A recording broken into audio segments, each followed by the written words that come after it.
আসসালামু আলাইকুম রহমতুল্লাহ। বেশ কিছুদিন ধরে আমরা বাংলাদেশও খুব বেশি গরম, বিশেষ করে গতকালকে দেশের বিভিন্ন স্থানে 40 ডিগ্রি প্লাস আরও বেশি কিছু তাপমাত্রা খবর পাইছি। অনেক লেখালেখি ফেসবুকও, পাশাপাশি যে লোডশেডিংটা খুব বেশি চলে। গরম আইলেও বাংলাদেশের তাপমাত্রা যখন বাড়ে, লোডশেডিং তখন বাড়ি যায়। তো বর্তমানে মিডল ইস্ট মধ্যপ্রাচ্যের প্রতিটা দেশেই বাংলাদেশে যেরকম 40 ডিগ্রি হাই তাস করা খুব বেশি, 42, 44, 48 এটা অ্যাভেলেবেল থাকে।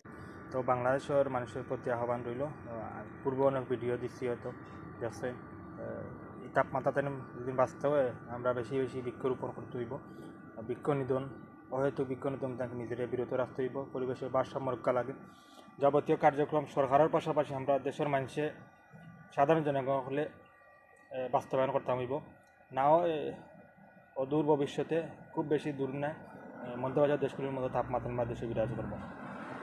তো আশা করি আপনারা প্রত্যেকে সজাগ থাকবা, বৃক্ষরোপণের প্রতি যত্নশীল হইবা, আর দেশের ভাবমূর্তি পরিবেশ সব কিছু প্রত্যেকে নিজের অবস্থান থেকে বেশ ট্রাই করবা, কারণ এই দেশ আপনার আমার প্রত্যেকে